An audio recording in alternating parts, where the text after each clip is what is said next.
जय श्री राधे।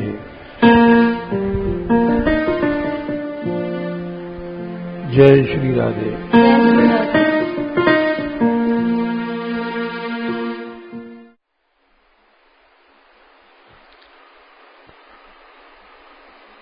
आज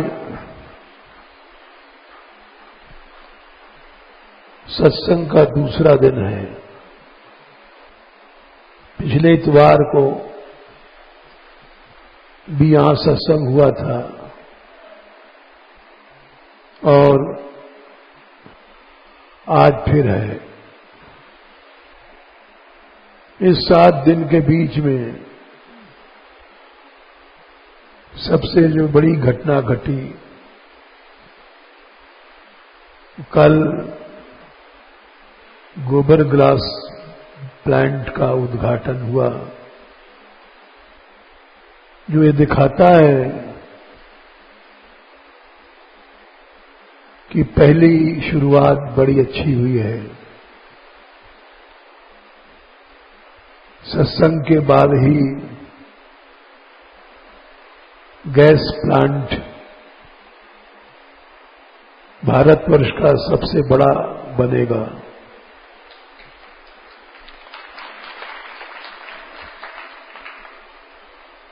और उसकी कल घोषणा हो गई, शुरुआत हो गई।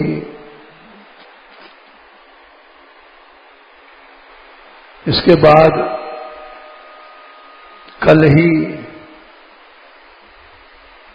रात को हमने घोषणा किया था गौ माता मंदिर का। इस गौशाला में गौ माता मंदिर बनेगा।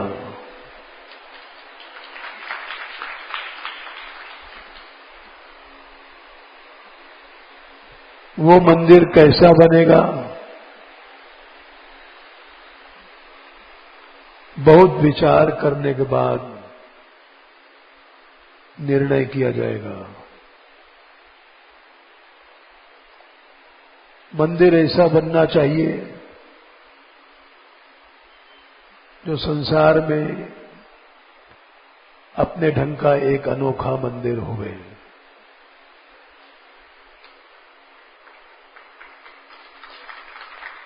गौ माता मंदिर कहीं नहीं है, ब्रज में नहीं है तो कहीं नहीं है, क्योंकि ब्रज ही मुख्य गोभूमि है। ब्रजंत गावंत गावो यस्मिन भूरि श्रृंगा।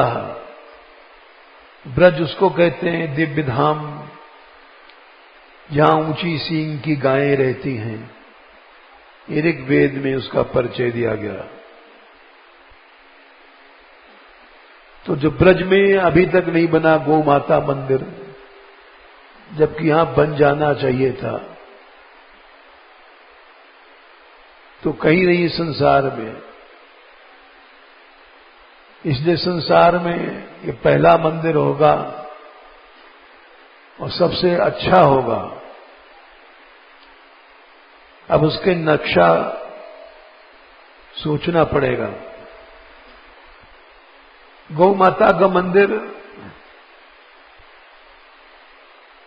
ऐसा बनना चाहिए, उसका नक्शा हम लाए हैं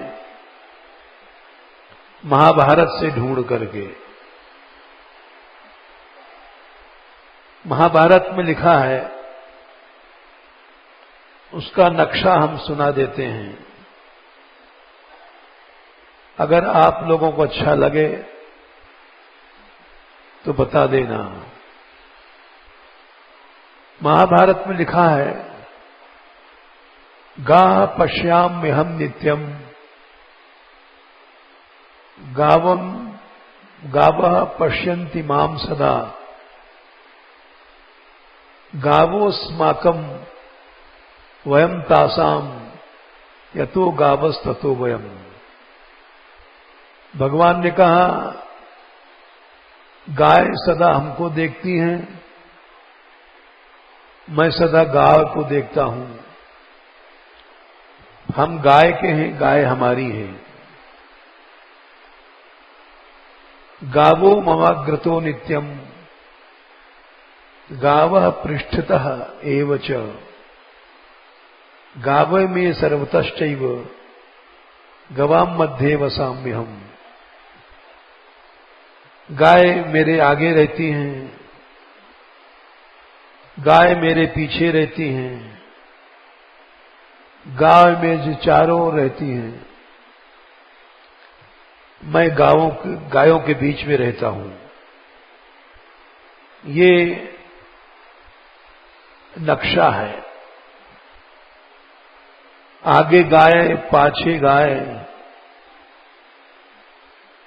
इत गाय उत गाय। गायन में गोविंदा को बसवो ही भावे, और गायन के में संग धावे।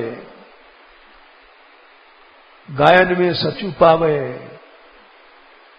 गायन की खुररज अंग सो लगावे। गायन सो ब्रज छायो, बैकुंठ बिसरायो।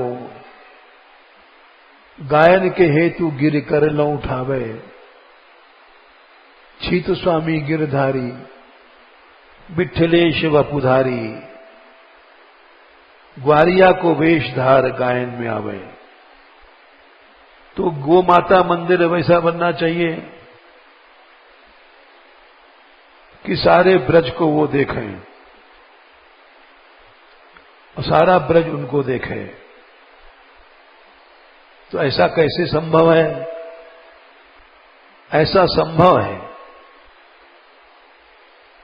जैसे आपने छठीकरा के पास देखा होगा,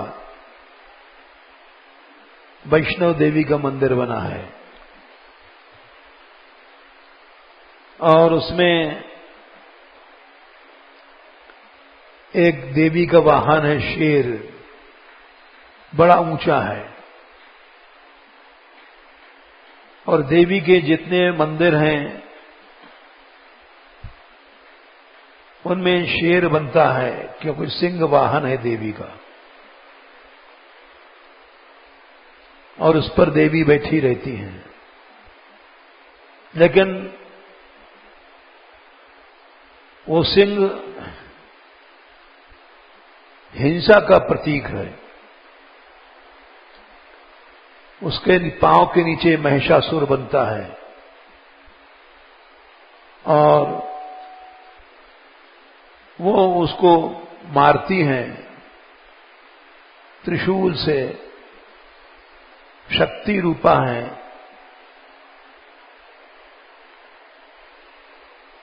ऐसा हर देवी के मंदिर में बना रहता है। तो ऊंचा इसलिए बनाया जाता है कि सब पर दृष्टि रहे देवी की और सब देख सकें। जबकि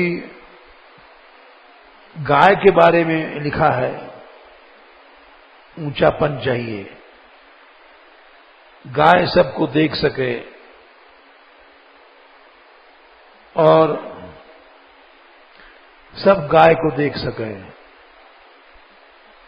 तो हमने विचार किया कि ऊंचाई के ऊपर ऊंची जगह मंदिर गो मूर्ति बननी चाहिए, विशाल गाय। जितनी ऊंचाई पर बनेगी और वो इतनी ऊंची गाय होनी चाहिए कि सारे ब्रज में से कहीं से देख लो ये बरसाने की गाय है।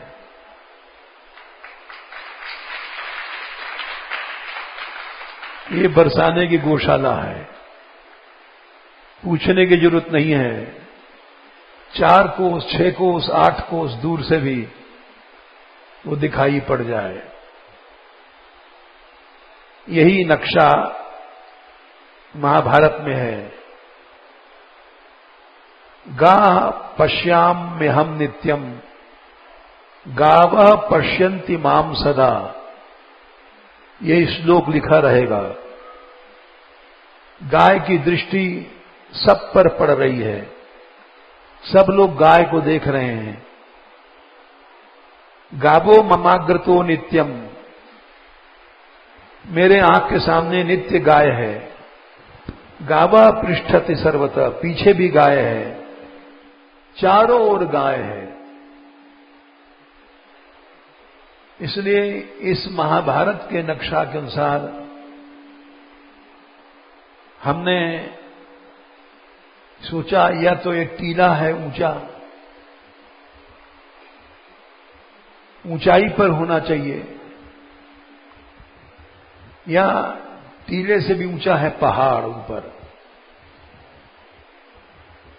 सीढ़ियां बनाई जाएंगी, जब नामी मंदिर बनेगा तो हजारों लोग भी दर्शन करने जाएंगे।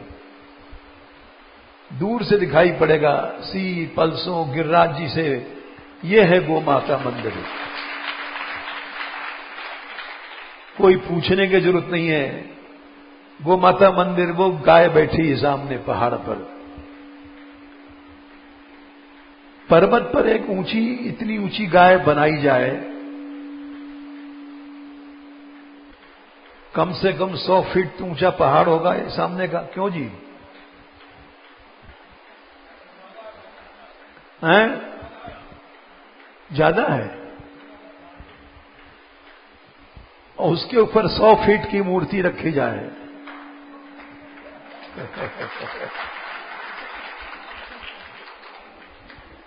तो ऐसा कौन से गांव है ब्रज का जहां से ये दिखाई नहीं पड़ेगी?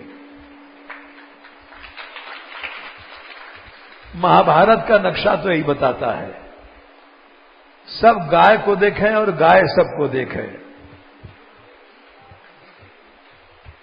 तो पहली बात तो यह है कि आप लोग निर्णय कीजिए कहां पर वो बनाई जाए मूर्ति, क्योंकि सीढ़ियां बनाई जाएंगी, बहुत बढ़िया सीढ़ियां बनाई जाएंगी। ये मत घबराइए कि लोग नहीं जाएंगे, लोग तो यहां बहुत बड़ा तीर्थ बन रहा है, हजारों दर्शनार्थी आते रहेंगे। बल्कि आज मैंने जब सवेरे सत्संग में कहा विश्व की सबसे बड़ी गौशाला है, तो एक दो लोगों को अच्छा नहीं लगा। वो हमारे पास आए, बोले आप ऐसा कैसे कहते हैं? पचपेड़ा की गौशाला, उसमें 1.5 लाख गायें हैं, 8 लाख गायें थी, आप उसकी टक्कर नहीं ले सकते। हमने कहा हम तो किसी की टक्कर नहीं ले सकते, लेकिन हमारी भी टक्कर कोई नहीं ले सकता।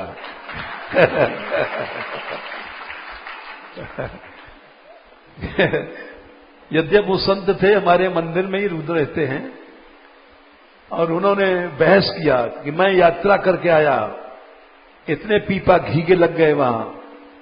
हमने कहा हमारे यहां घी के पीपे नहीं लगते हैं, लेकिन घी पैदा होता है गौ गायों का, और वो आराधना में काम आता है।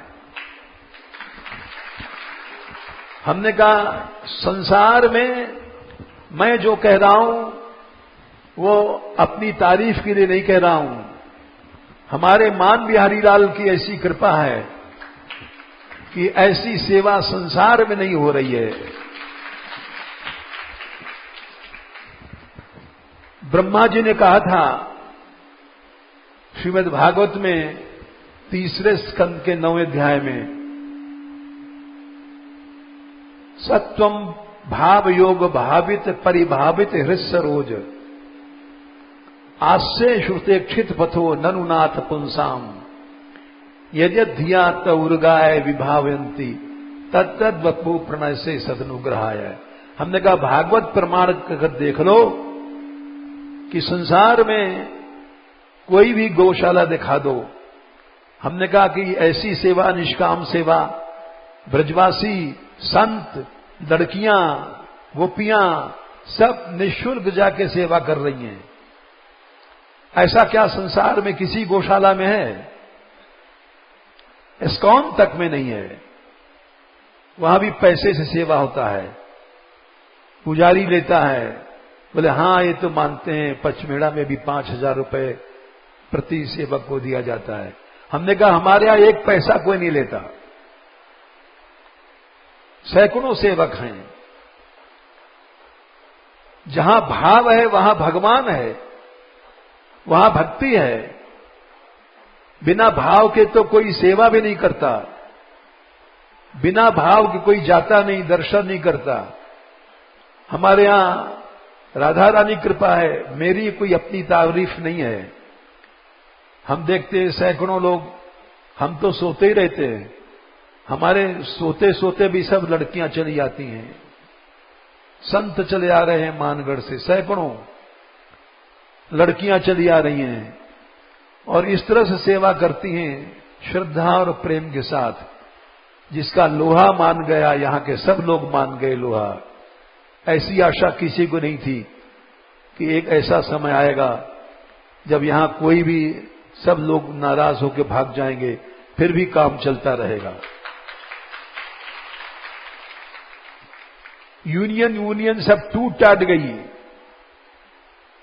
ब्रजवासी लग पड़े, संत लग पड़े, लड़कियां लग पड़ी। साक्षात गोपी आ गई हैं कृष्ण के समय की, कि जो मैंने सबसे कहा, यहां तक कि कोई आज आ रही है तो भी कहा है कल आए कि आई भाई। अभी लोग 2-4-10 दिन भय आए भय गौरांगी। हमने इससे कहा कि तुम जाया करो, मुरली से कहा कि तू भी जाया कर। खाली भाषण करने वाले बहुत से व्यास संसार में घूम रहे हैं, लेकिन गोबर उठाने वाले व्यास एक भी नहीं है।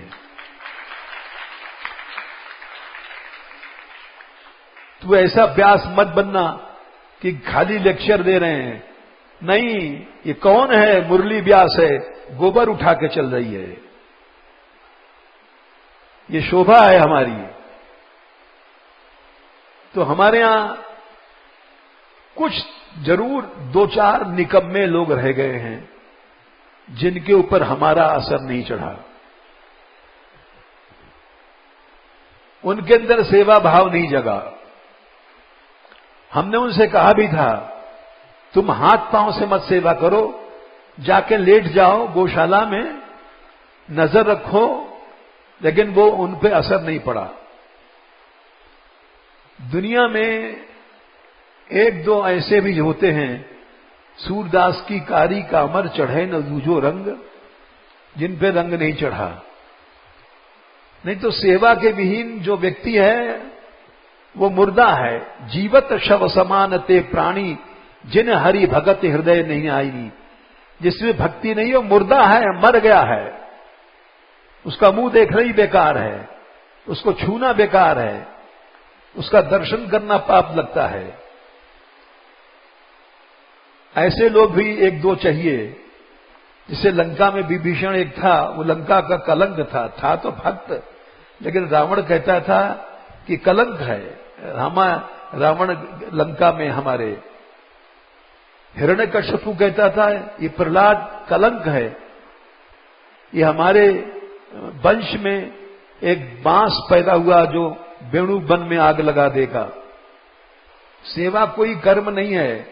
भीष्म पितामह बाणों की शैया में पड़े, बाणों के शैया में पड़े पड़े भी सेवा करते रहे, उपदेश करते रहे। कुछ नहीं कर सकते हो तुम तो भगवान का नाम कीर्तन ही करो, कीर्तन भी नहीं करते वे।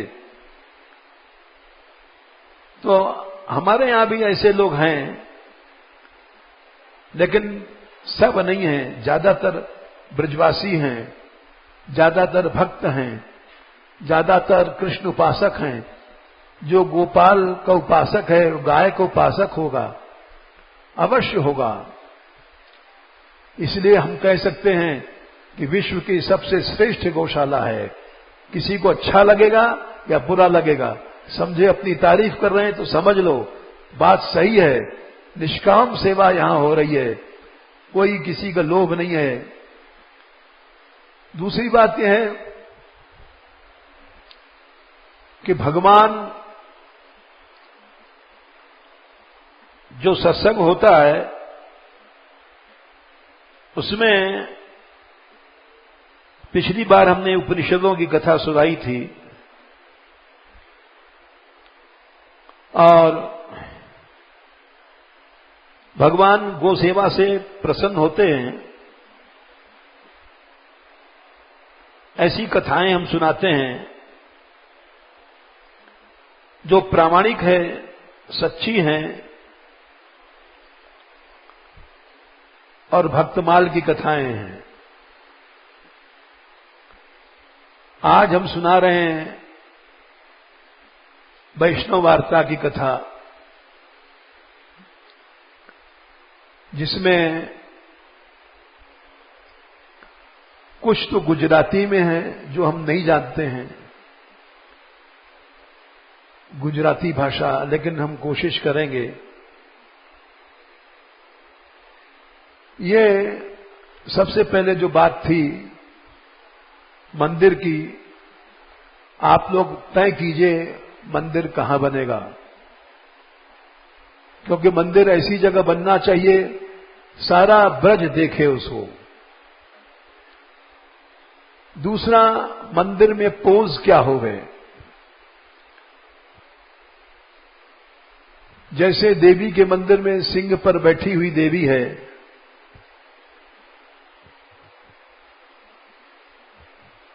वैसे ही गोपाल जी गाय के पास खड़े हैं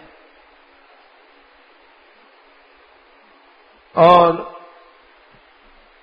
कैसे खड़े हैं गोपाल जी, ये सोचना है।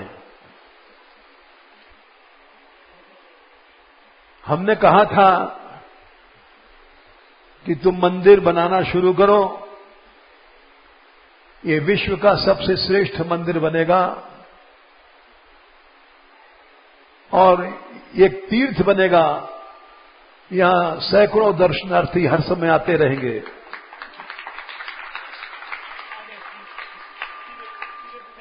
हां, आज ही पहला दिन दर्शनार्थी आ गए, तो ये किसी कलाकार से पूछना पड़ेगा। कृष्ण पास में खड़े हैं, कैसे खड़े हैं कृष्ण, उनके खड़े होने से प्रेम टपकता हो, या तो गायों को गलबैया दे के खड़े हैं या गायों को पुचकार रहे हैं, ये सोचना पड़ेगा पोज क्या है। और गायें भी गोपाल को या तो चाट रही हैं या सींग से खुजला रही हैं, पोज क्या होगा कृष्ण की, ये भी सोचना पड़ेगा, क्योंकि मंदिर विश्व का सबसे अच्छा मंदिर बनेगा। गोमाता मंदिर कहीं नहीं है, और गोमाता मंदिर की अभी बात ही चली थी कि दोपहर को संजीव जी आए, बोले 1 लाख रुपया तो हमारी तरफ से रख लीजिए। हमने कहा भाई पैसा वैसा हमको मत दो, पैसा वाला दूसरे रहेंगे, अभी तो ये सोचना है कि क्या कौन सा स्थल होए। तो हमने तो सोचा इस पर्वत के ऊपर, सबसे ऊंचा पर्वत है, यहां बनेगा। यहां कम से कम 100 फीट की मूर्ति गाय की ऊंची, जैसे छठीकरा रोड पर सिंह वाहिनी और देवी बैठी है, वैसे एक ऐसी गैया बने 100 फीट ऊंची।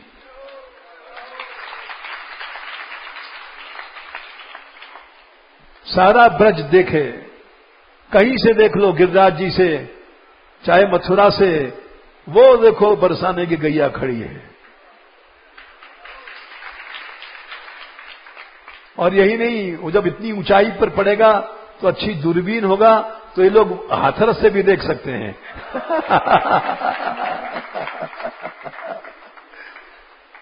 वहीं से देख लेंगे बरसाना। तो पहली चीज तो ये थी कि स्थल और पोज, कृष्ण कैसे खड़े हैं, या तो गले में गलबैया दे खड़े हैं, या तो सहला रहे हैं, या थपथपा रहे हैं, या गायें खुजा रही हैं। ये सब कोई आर्टिस्ट सोचेगा कि रोम रोम से गो माता का प्रेम झलके। और देवी की मंदिरों में तो हिंसा झलकती है। शेर को सिंह दागे खड़ा हुआ है और शेर महिषासुर जीभ निकाल रहा है मरते समय, वो सब हिंसा का चित्र होता है। यहां तो गौ माता के मूर्तियों में प्रेम झलकेगा और गाय को भगवान प्रेम कर रहे हैं और गाय भगवान के प्रेम में ये गौ माता का मंदिर रहेगा। अब ये इन लोगों को बोले परमिशन लेनी पड़ेगी, पहाड़ के ऊपर इतना ऊंचा मूर्ति, तो हमने कहा परमिशन कोई बड़ी चीज नहीं है, गांव है, परमिशन मिल जाएगी और ऐसा मंदिर बनेगा कि ब्रज में से कहीं से देख लेगा गौ माता मंदिर। वृंदावन से देख लो, मथुरा से देख लो, कहीं से देख लो, पर्वत पर गोपाल जी की गैया खड़ी है और गोपाल जी खड़े हैं। ये तो बात रही मंदिर की। दूसरी बात होती है जो लोग सेवा कर रहे हैं वो इस विश्वास से करें कि हमको कृष्ण कृपा मिली है और विश्व की सबसे बड़ी सेवा मिली है। जैसे कथा हम सुना रहे हैं आपको वैष्णव वार्ता में से, इसमें एक वैष्णव थे, उनका नाम भूल रहे हैं, हम अभी बताते हैं।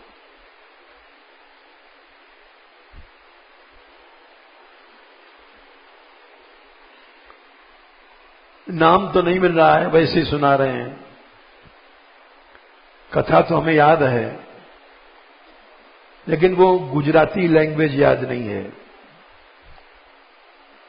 एक बहुत सीधा वैष्णव था,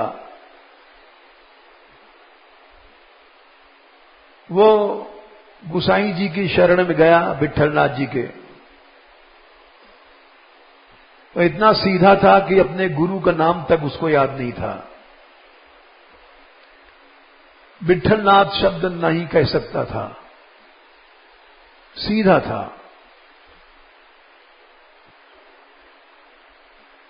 रोज सोचता था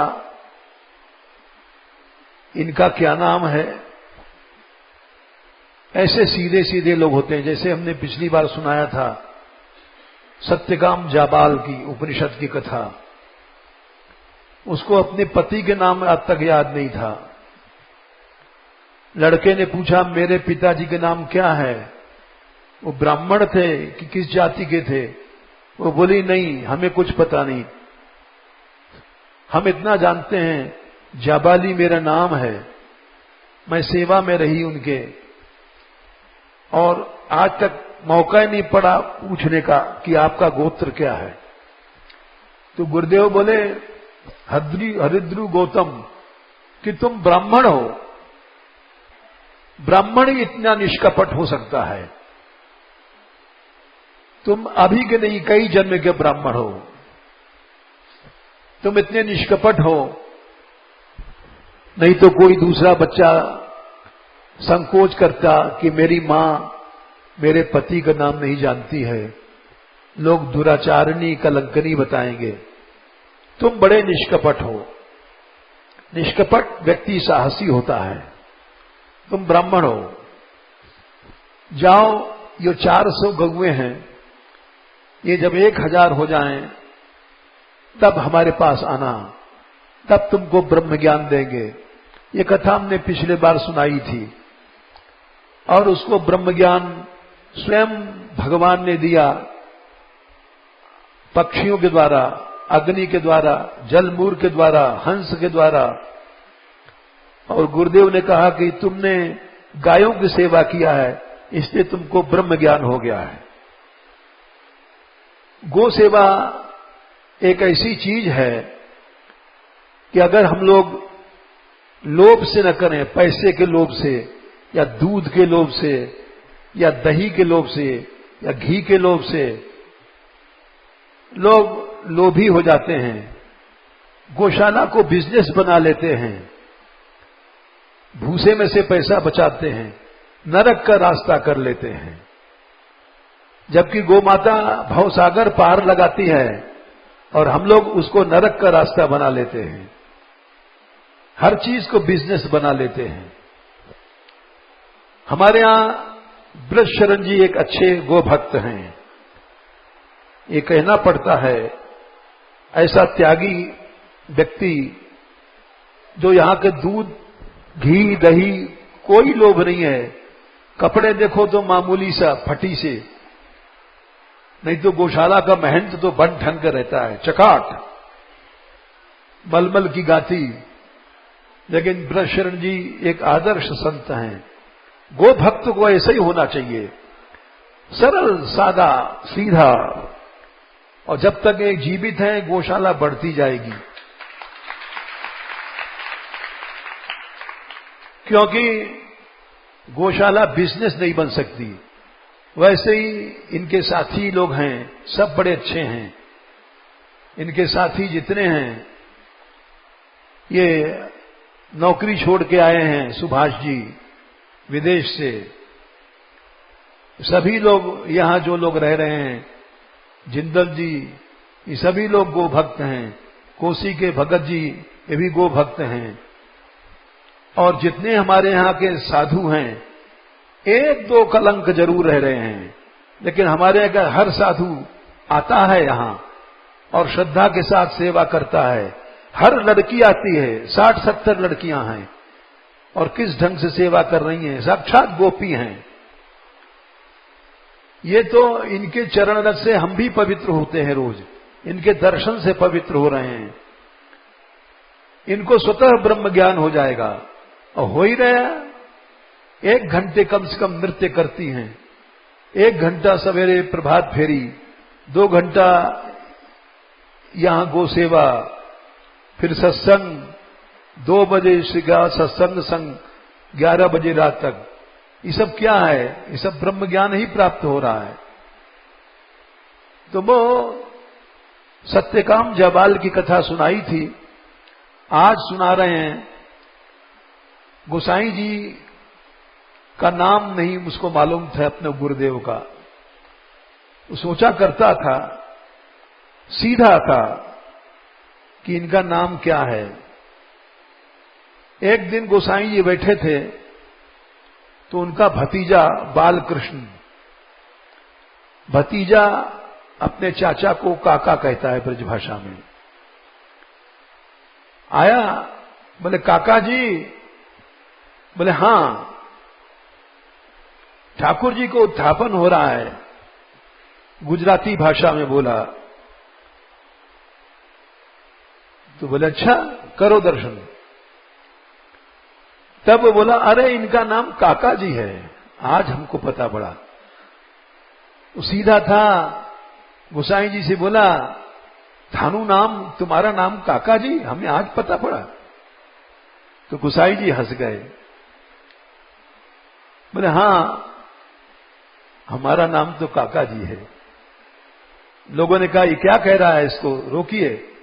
बोले नहीं, ये ठीक कह रहा है, इसको जो कुछ कह रहा है, ये हमारा नया भतीजा पैदा हुआ है, ये सीधा है, शुद्ध है, सच्चा भक्त है, निष्कपट है, ये जो कुछ कहता है कहने दो इसको। फिर वो सीधा तो था ही, और गोसाई जी से चाहे जब आता था, काका जी हैं, काका जी कह के बात करता था, और गोसाई जी बड़े खुश होते थे। एक दिन ऐसा हुआ कि पानी की वर्षा भई, और पानी की वर्षा होने से वो गो सेवा ऐसी करता था कि श्रीनाथ जी प्रसन्न हो जाते थे। ठाकुर जी को वश में करने का सच्चा उपाय यह है कि गो सेवा किया जाए। गायन सो ब्रज छावे छायो, बैकुंठ बिसरायो। गायों के हेतु गिरि करलो उठावे। गैयाओं के लिए भगवान ने बैकुंठ छोड़ा, गायों के लिए गिरिराज उठाया। गायों के लिए ब्रज में रहते हैं, ग्वारिया का वेश धारण करते हैं। नागरीदास जी ने लिखा है कि हमारो मुरली वारो श्याम, हमारो मुरली वारो श्याम।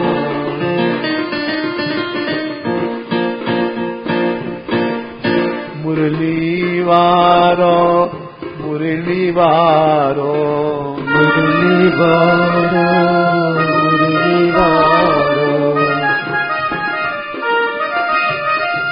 हमारा मुरली वारो श्याम, हमारा मुरली वारो श्याम। बिन मुरली बनमाल चंद्रिका, बिन मुरली बनमाल चंद्रिका। नहीं पहचानत नाम, नहीं पहचानत नाम। हमारा मुरली वारो श्याम, हमारा मुरली वारो श्याम। क्या करता है मुरली वाला? गोप रूप वृंदावन चारी, गोप रूप वृंदावन चारी। ब्रज जन पूरन काम, ब्रज जन पूरन काम। याही सो नित चित्त बढ़ा है, याही सो नित चित्त बढ़ो है। ब्रज जन पूरन काम, ब्रज जन पूरन काम। हमारा मुरली वारो श्याम, हमारो मुरली वारो श्याम। नंदीश्वर गोवर्धन गोकुल, नंदीश्वर गोवर्धन गोकुल। बरसानो विश्राम, बरसानो विश्राम। नागरी दास द्वारिका मथुरा, नागरी दास द्वारिका मथुरा। इन सो कैसो का, इन सो कैसो का। हमारो मुरली वारो श्याम, हमारो मुरली वारो श्याम। गोप रूप वृंदावन चारी, ग्वाल रूप धारण करके यहाँ गोपाल जी गायों की सेवा में रहते हैं। और उनकी प्रतिज्ञा है जो अभी हमने आपको महाभारत का श्लोक सुनाया, गावो अग्रतः, मेरे आगे गाय, पाछे गाय, इत गाय, उत गाय, मेरे चारों ओर गाय रहती हैं, यही मेरा परिचय है। तो वो गायों की सेवा करता था और उसकी सेवा से गोपाल जी बड़े प्रसन्न रहते थे। यहां तक कि पत्तल भी नहीं लेता था। पत्तल माने अपने पारस 56 भोग का। ग्वारिया के लिए सबसे पहले पारस दी जाती है बल्लभ कुल में, लड्डू, बंटा भोग, लेकिन वो नहीं लेता था। तो श्रीनाथ जी उसके लिए अपने पारस में से चोरी से लड्डू रख करके उसको ले जाते थे, खिलाते थे। और कहते थे, अरे थयूं तू क्यों नहीं आता है पारस लेने, गुजराती भाषा में। वो कहता नहीं, माने हमें गौ सेवा में बड़ा आनंद आवा है तो हम नहीं आवे। ठाकुर जी उसके वाणी को सुनकर प्रसन्न हो जाते थे, वाह, गौ सेवा के पीछे भोजन छोड़ देता है। एक दिन ऐसा हुआ, पानी बरसा रात में और गोसाई जी याद करके पत्तल भेज देते थे, नहीं भेज पाए, वर्षा ज्यादा थी। तो ठाकुर जी उठे, लाडली जी वहीं सो रही थी पास में, और जैसे उठ के चलने लग गए, बंटा भोग, बंटा कहते हैं मोटे मोटे लड्डू जो भोग में रखे जाते हैं बल्लभ कुल में, रात को जाने के समय लाला को भूख लग जाए तो बंटा भोग रखते थे। वो सब लड्डू बड्डू संभाला श्रीनाथ जी ने, पानी की झारी लिया और चल पड़े उसी ग्वारिया के लिए देने के लिए। राधा रानी जाग पड़ी, बोले अरे सुनो, बरसते में कहां जा रहे हो, तुम्हें दिखाई नहीं पड़ रहा है? बोले लाडली जी मैं वहां जा रहा हूं, ग्वारिया है, उसके पास आज सब भूल गए लोग, पत्तल नहीं पहुंची है, तो मैं भी चलूं, तुम भी चलो। देखो गो सेवा का प्रताप, राधा कृष्ण दोनों आ रहे हैं, बड़े बड़े लड्डू बंटा भोग ले ले करके। हम लोग तो वैसे ही मरते हैं भूखे, और वो दोनों पहुंचे वहां, और उसको ग्वारिया सो रहा था। अरे भाई उठ, वो बोला अरे तू क्यों आया गोपाल, तुम गोपाल क्यों आए, क्यों ना आता, तू खाता तो है नहीं है। अच्छा तो ये पहले हमारे सामने लड्डू खा। ठाकुर जी ने लड्डू खिलाया, श्री जी ने दिया, देखो उसका सौभाग्य, गौ सेवा का पुण्य। दोनों ठाकुर श्री जी उसको भोजन करा रहे हैं, भीजते भीजते लाए ग्वारिया के लिए, और बड़ी सुंदर भाषा है, गुजराती लैंग्वेज है, वो हमने ढूंढा मिला नहीं। तो वह खिला पिला करके और झारी पानी की वहीं रोक दिया ठाकुर जी ने, ले ये पानी पी लेना जब तुझे प्यास लगे। अपनी झारी स्वयं रखे आया ठाकुर जी, और श्रीनाथ जी वहां से चले आए, राधा रानी भी चली आई शयन कक्ष में। इधर सवेरे हल्ला उड़ा कि रात को चोर आए, ठाकुर जी की झारी, सोने की झारी होती है, झारी माने सोने का गड़ुआ लोटा, उसको बल्लभ कुल में झारी कहते हैं। सब चोर ले गया कोई, सवेरे हल्ला मचा। आखिर में एक भीतरिया ने कहा, हमने वहां देखा है खिरक में झारी देखी रखी और बंटा भोग का कटोरा देखा, सामान कुछ गायब नहीं है। तो गोसाई जी के पास खबर करो। लोग गए गोसाई जी के पास से। गोसाई जी बोले तुम लोग वहां मत जाओ, दृष्टि रखो बस, कोई सामान गायब नहीं है। लोग गए वहां पर उसके पास और वहां से बुला के लाए उसको।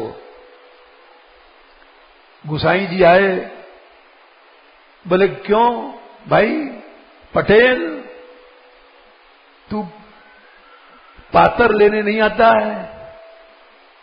बोले नहीं, गो सेवा में हमें इतना आनंद मिलता है। उस दिन पानी बरसा हुआ था, पानी बरसने में तू क्यों नहीं आया?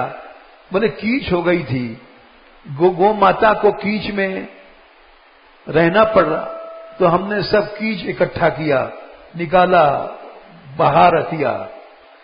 जब वर्षा होती है, अभी तो इन लोगों को आसान लग रहा है, यहां जब वर्षा होगी, जब इनको पता पड़ेगा सब लड़कियों को कि बड़ा कीच हो जाता है और साफ करना थोड़ा कठिन पड़ता है, तो मैं सारी रात कीच ढोता रहा। इसी बात पर तो ठाकुर जी रीझ गए कि इसको इतना आनंद मिला कि कीच में लगा रहा सारी रात। ठाकुर ऋषि जी स्वयं भोग लगे, उसको खिलाया।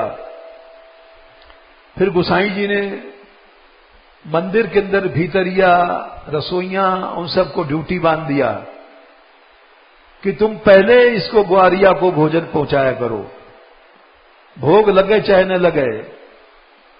सबसे पहले जो गो सेवक है वही साक्षात कृष्ण का सेवक है, और भगवान का भक्त भगवान से बड़ा होता है। मोरे मन प्रभु अस विश्वासा, राम त्यधिक राम कर दासा। तो इसलिए गो सेवक की सेवा भगवान से भी बड़ी माननी चाहिए। ये बड़ा अच्छा किया इन्होंने, ब्रजशरण जी ने।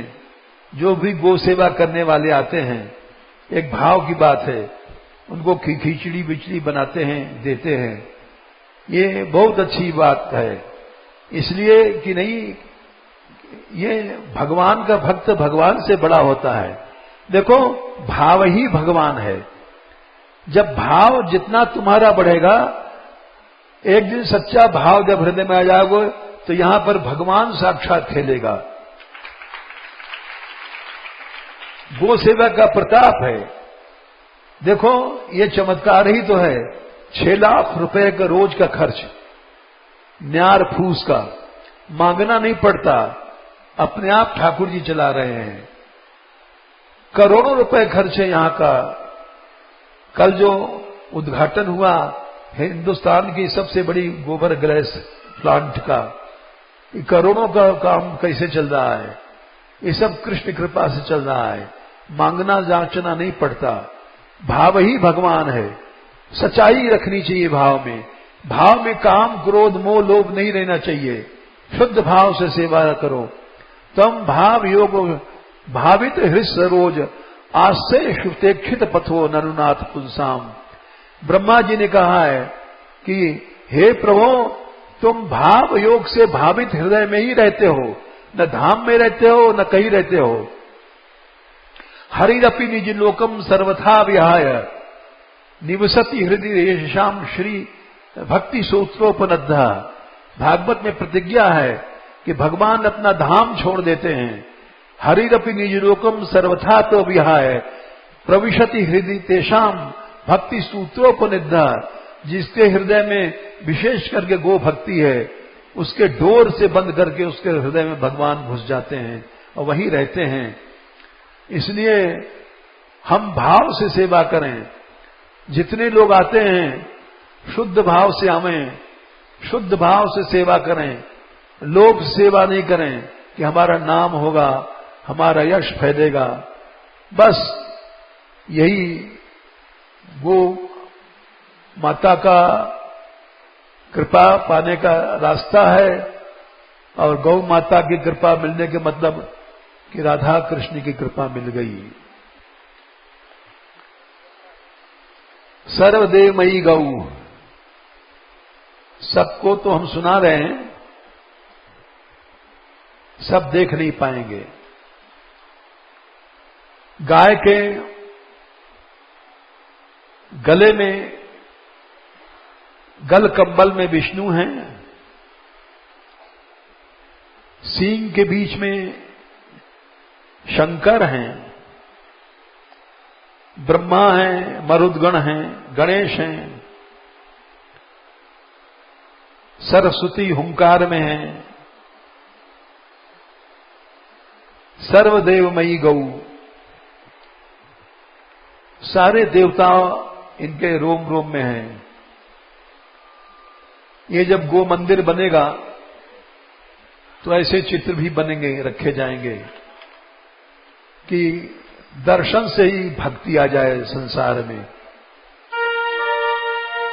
और एक दिन ऐसा भी होगा, देखो अगर हम लोग श्रद्धा से चलते रहे तो जो काम गांधी जी नहीं कर पाए, उन्होंने घोषणा किया था जब भारत परतंत्र था, बैठ जाओ, कि भारतवर्ष आजाद होने पर हम गो हत्या बंद कर देंगे। गांधी जी बंद नहीं कर पाए, विनोबा भावे बंद नहीं कर पाए, प्रभुदत्त ब्रह्मचारी बंद नहीं कर पाए, करपात्री जी बंद नहीं कर पाए। लेकिन अगर हम लोग सच्चाई से गो सेवा करते रहेंगे तो एक दिन गो हत्या बंद हो जाएगी।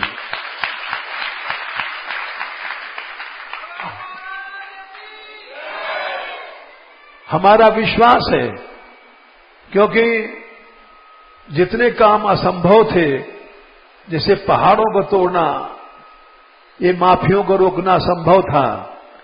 यमुना जी के भी लोग कह रहे हैं असंभव है आना, लेकिन कोई असंभव नहीं है। यमुना जी के आने के बाद ही हम लोग गो हत्या के बारे में लग पड़ेंगे। और अगर सच्चे भावना से हम लोग चलते रहेंगे तो भगवान है, भगवान अवश्य असंभव कार्य को संभव बनाता है। हम लोग ये काम अवश्य कर लेंगे। लक्ष्य हमारा है, यमुना आंदोलन के बाद हम गो हत्या निरोध में लग पड़ेंगे।